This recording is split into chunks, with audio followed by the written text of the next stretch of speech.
I think we should get started. Good morning, everybody. My name is Tim Richart. I am the Director of Development here at Literacy Pittsburgh.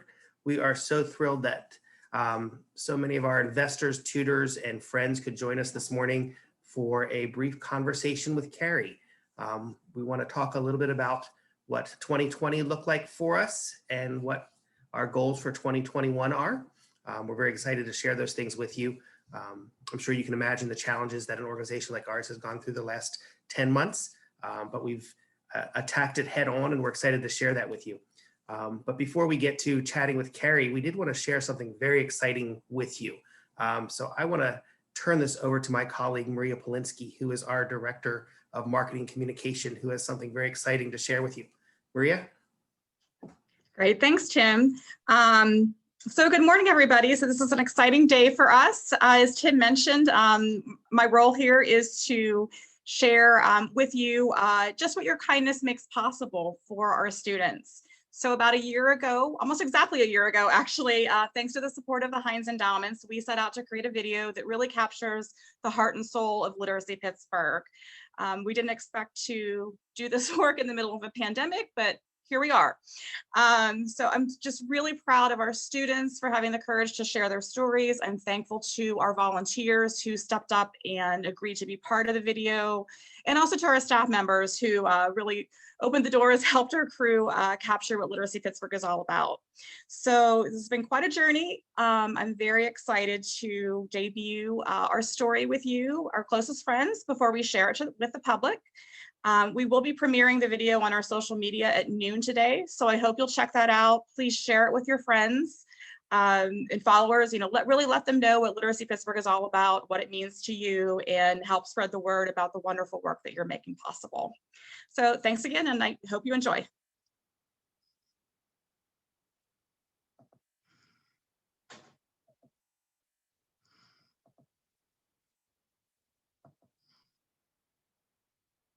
Hey guys, my name is Joel Dumba. My name is Fadila Saji Ahfir. My name is Jorge Duran. My name is Krishna Gray. I'm Keisha. I'm a student at Literacy Pittsburgh, hoping to obtain my.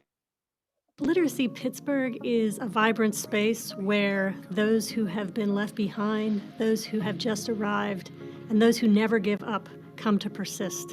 I did not finish high school because I had a son at 15. I'm originally from Algeria. I came here to Pittsburgh. I've been here for almost 5 years.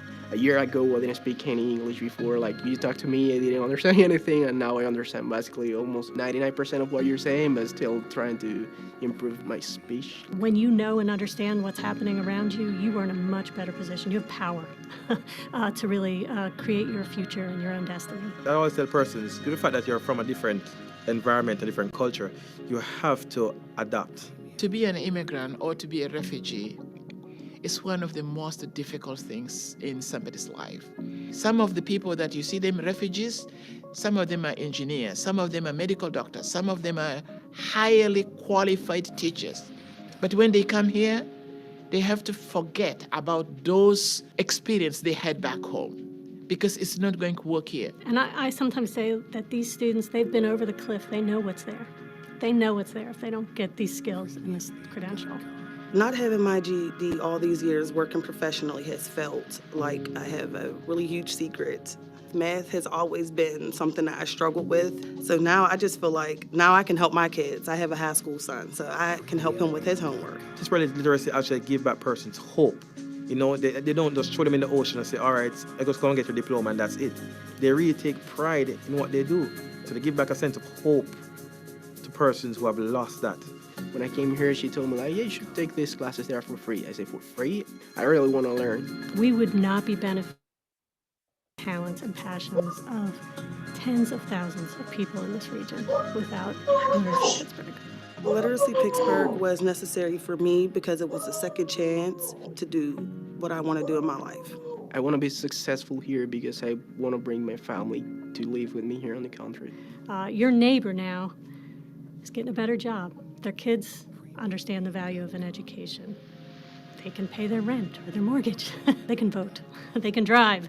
They can take care of their physical health. These are good things for all of us. This is the common humanity that you're investing in when you invest in Literacy Pittsburgh.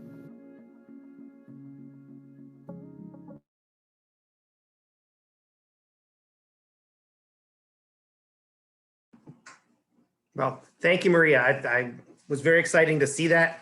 We hope all of you had enjoyed that, and ask that you share it. Once it goes live today on Facebook at noon, share it with your family, friends, tell them all about the great work that we do, and why you support us and why you volunteer with us. It'll be a great thing. There are some other versions of that you'll start seeing hit our social media channels that we can also share out there. So tell your friends and family about us. So now I'd like to introduce Carey Harris, our CEO, to talk about our future and our past. Great. Well, thank you, Tim and Maria, and thank you all for making time to be with us this morning. I especially want to thank our tutors and our donors and our staff.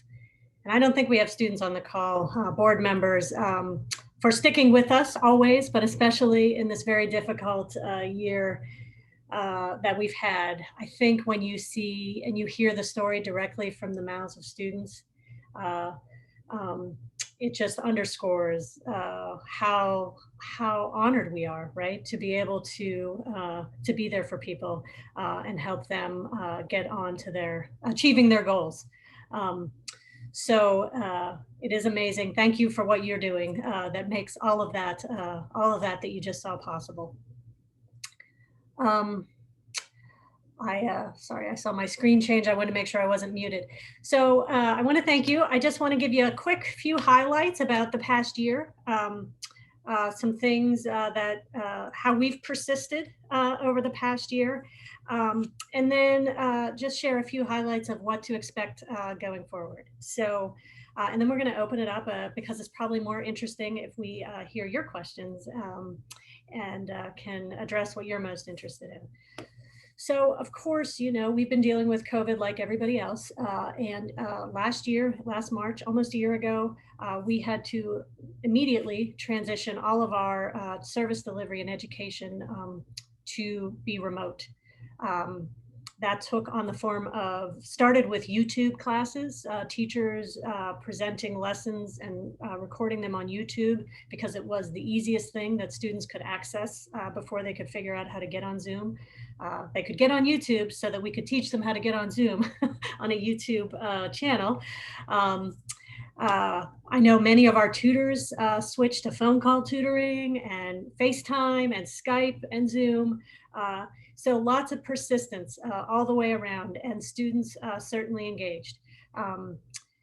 We did see, like, immediately there was a big drop off in the number of students that were engaging, but has steadily and continually increased since then, to the point where we're just a little bit behind where we would have been this time last year in terms of student enrollment. But as you can imagine, everything takes longer. Everything takes longer when you're doing it remotely. So student enrollment takes longer, orientation takes longer, classes, getting people ready and into classes, everything takes longer. So for those of you that are tutoring, we thank you for your patience and for your persistence as we do this. The other thing that we were able to do with COVID was begin a tech lending program. You might have read about this in our newsletters. Thanks to a generous investment from BNY Mellon, we were able to purchase a bunch of student equipment and begin lending it out. And I'm pleased to tell you at this stage, we've already run through our first batch of inventory, about more than 100 machines that we had available. And we just ordered more and we're getting ready to set up another 50 machines to get out there so that students can study with us remotely. So, you know, COVID made us sort of get into digital literacy. We knew we needed to do it. It was where the work needed to go, but COVID certainly highlighted the importance and the urgency of doing so. So part of that investment from BNY Mellon also included an investment in digital literacy generally, right? So it allowed us to buy equipment for students, but then also allowed us to make some other investments to support student learners. So one of our teachers, Sarah Cole, became our digital literacy fellow. She is now supporting instructors and tutors with some coaching to increase their digital literacy so they can in turn support students. We've invested in a North Star curriculum and assessment system around digital literacy, which was created by one of our partners in Minnesota, that is basically made for adult education, so that we can assess where students are in digital literacy when they start with us and periodically, and we have some lessons that we can use from their curriculum to help grow digital literacy skills. And then, as I mentioned, it included equipment. So we were able to invest in equipment to loan to students, but we also are able to invest in equipment for when we are back in classrooms. We are going to be able to have technology in every classroom. So every student, when they're in class, will have access to equipment, and teachers will be able to use equipment as part of instruction. So we're pretty excited about that. This year, we also, in the midst of the pandemic, launched our first ever student advertising campaign.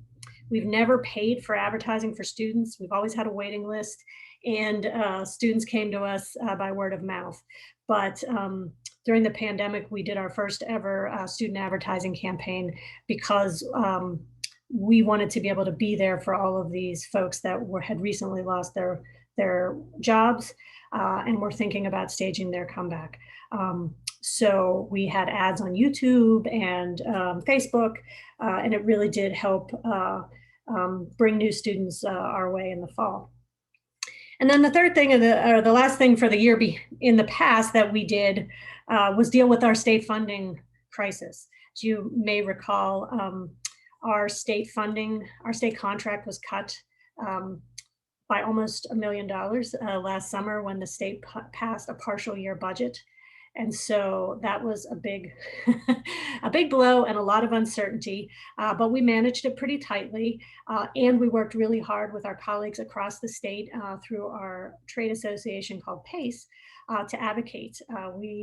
I think I probably did 30 or 40 legislative visits and meetings, all over legislators all over the state. We did letter writing campaigns. Many of you helped with those emails to your legislators to make sure they knew what we were doing and how important our work was to the economic recovery to come in Pennsylvania. So I'm pleased to tell you that that was successful. The line item in the state budget was restored when the General Assembly passed the remainder of the budget in November. And so we are thankfully on very solid ground for this year. And we've already begun advocating to make sure that the budget line item is made whole in next year's budget, which will be negotiated in just a few months. So that's where we are. Pretty soon you're going to be getting in your mailboxes our annual report. It's going to look a little something like this, and you'll get to read more about all of those things and see how we landed with some of the numbers. In spite of it all, we still reached about 5,000 people last year. So we are really proud to be able to say that we kept making lives better through learning in the midst of a pandemic. So I'll stop there with a look back and just give you a preview of what to expect going forward. In the year ahead, I think we expect to remain remote, at least until summer.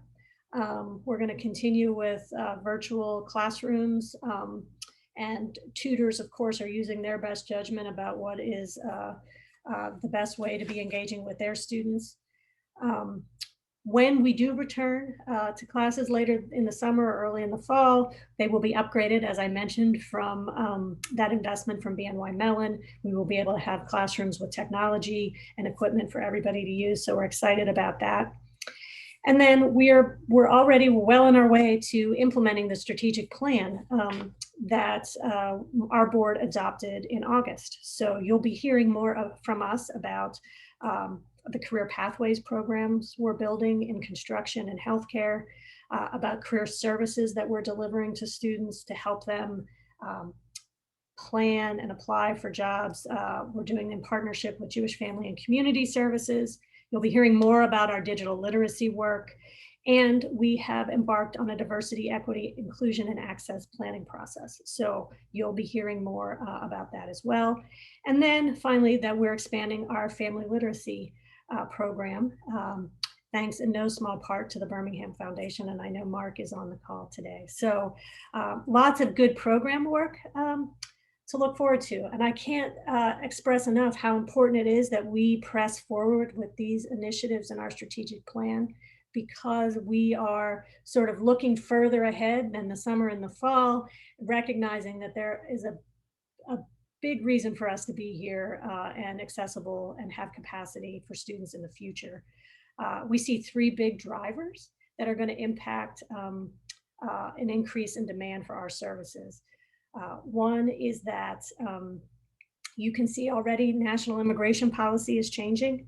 I think the number of refugees for the last administration was about 15,000 a year. That number is going up to 125,000. Some of them will make their way to Pittsburgh and they'll need our support. But generally, immigration policy will shift and we'll be welcoming many more newcomers. And so we want to be here to help them make their way in Pittsburgh. The second driver is really what's happening right now in K-12, right? That has been remote. For the most vulnerable kids in this region have been almost entirely remote for this school year and part of last. And we know that that has been particularly hard on English language learners and on kids that were on the margins anyway.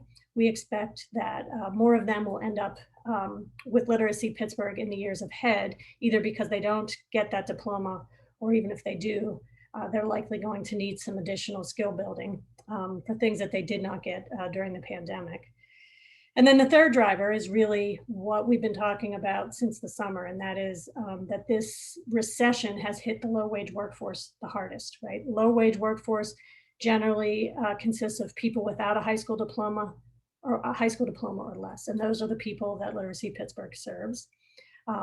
In Allegheny County right now, I think that workforce has experienced about 17.3% decline in employment.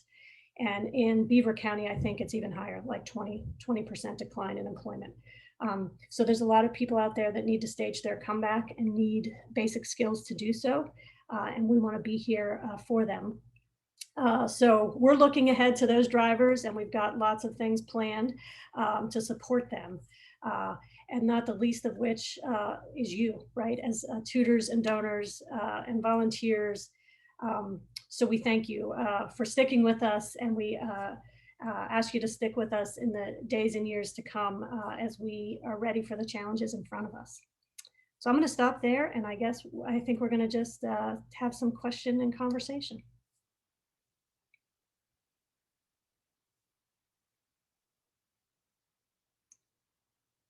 Tim, are you doing questions?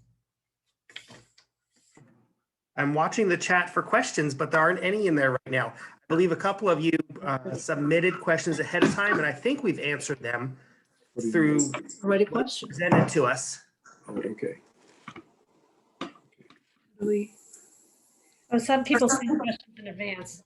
Yes, I think you've addressed most of those. I think one question, Carrie, that was submitted in advance, and if you could go into a little more detail about the direct impact COVID had on our revenue streams and fundraising this year. Yeah, so well, the biggest impact I mentioned, right, was the state contract. Public sector revenues were down because the economy shut down for a while. And so there's a lot of uncertainty about that. That went from like a famine, not quite to a feast, but there was a point where we had lost almost $1 million, and we were able to get it back. There's still some uncertainty going forward about that. But on the private sector side, I would say we did better, right? And Tim can speak to this, but many of you stepped up. Tutors, our tutor campaign, tutors not only are giving so much of themselves and their time to their students, but they have invested in the organization. And individual donors, corporate and foundation investments are all up this year compared to this time last year. So we are benefiting, like many nonprofits, from the generosity of people in our community. Okay. And then a couple questions coming in via the chat. Okay. Stephen has asked, how will rollout of the vaccine be factored into deciding whether to resume in-person tutoring? Well, I think like all tutoring decisions, right? We tutors and students are adults, and we ask you to follow state guidance and local guidance about what you are willing and able to do in person. So I think that's probably going to depend on how comfortable the student and the tutor are with how who gets vaccinated and when, and how comfortable you are resuming in-person tutoring. And there's just, of course, a lot of unknowns, right? It's not clear how quickly we're going the vaccine, more and more people will get vaccinated. So we will largely rely on your judgment, but also I think we'll have more clarity in the weeks and months ahead in terms of the virus or the vaccine rollout. Thank you, Stephen, for your question. We will be waiting for our chocolate chip cookies. That would he Yes, he's baking chocolate chip cookies. So Ellen is asking about some recent requests for citizenship tutoring in our monthly newsletters. Seems to be an increase in that. Since this is prior to immigration policy changes, is there anything specific that is driving the increased need for citizenship tutoring?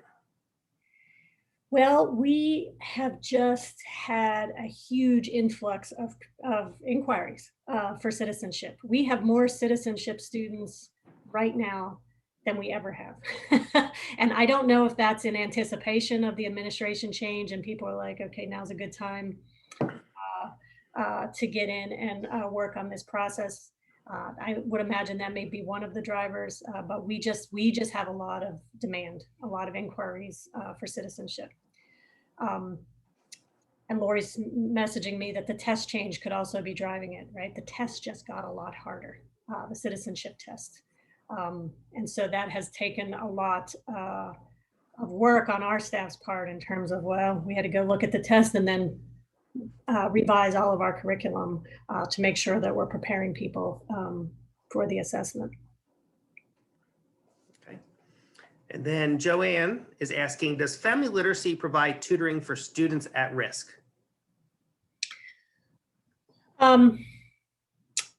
Well, yes. I mean, the family literacy program serves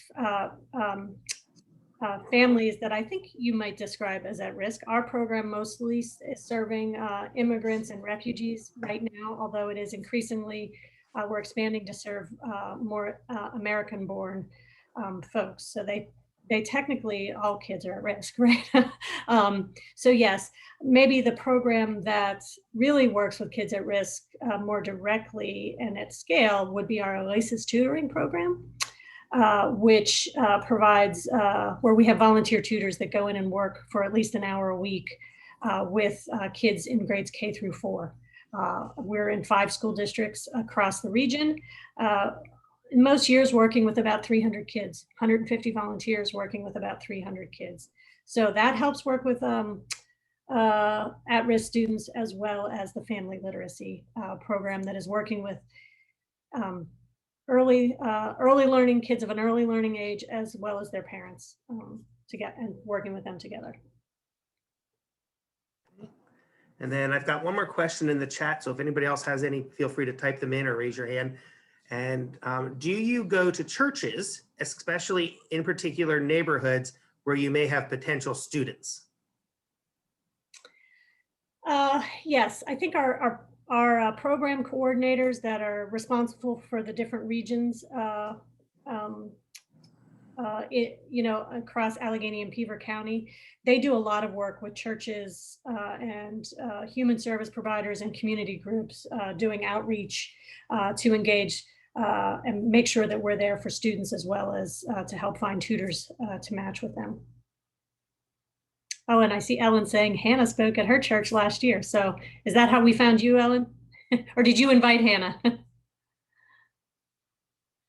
But it is a good way for us to reach good people who want to help help somebody get on their feet.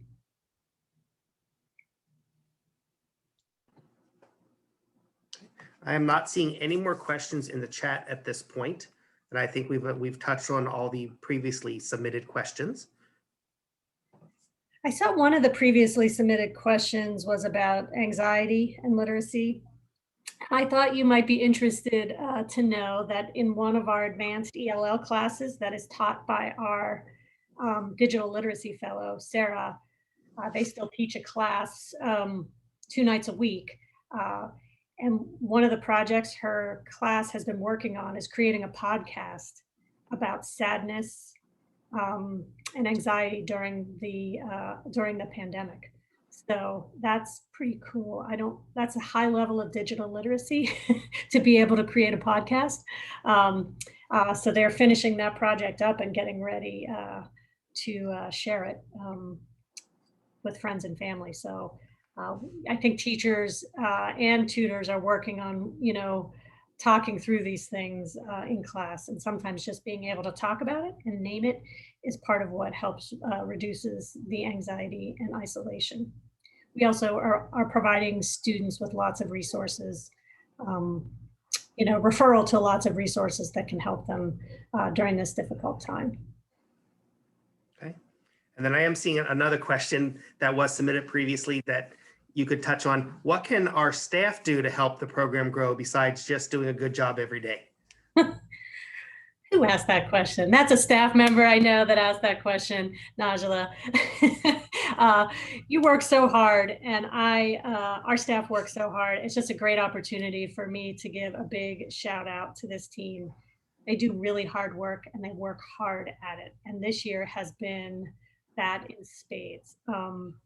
I don't think we can ask anything more of our staff. They are giving so much. Keep it up. That's what I say. I thank you for your tenacity and your commitment.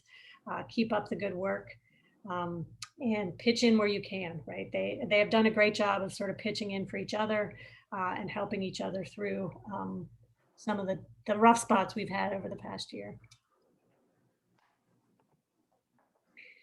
Stephen's asking how recruitment of new tutors and training is going. It is going. We have actually recruited, I don't remember the number off the top of my head, but I want to say it's it's close to 100, maybe a little more new tutors so far in this program year. Tutors are, we have both synchronous and asynchronous tutor training happening. And we do still have a waiting list. That tutor recruitment and training continues to be important, and it has not stopped. We've been continuing to do it through the pandemic. So please refer your friends. Okay, thank you, Mona, for your kind words. Definitely spread the word about our tutoring program. We could always use more in our citizenship program and our college and career readiness program. Okay. Well, I am not seeing any more questions come up in the chat. If there are any, please speak now. Otherwise, we will let everybody get back to their morning. One other thing I want to mention, Lori mentioned in the chat was, what's driving the increase in citizenship, the need for citizenship tutors. Mona's question reminded me of it.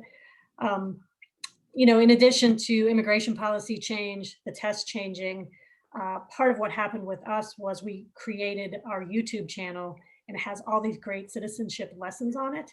It's also turned out to be a recruitment tool, and we've actually had inquiries from all over the world, people reaching out to us to study citizenship with Literacy Pittsburgh. So if you're looking for something fun to do, go check out our YouTube channel and see some of the lessons up there about how to become a citizen.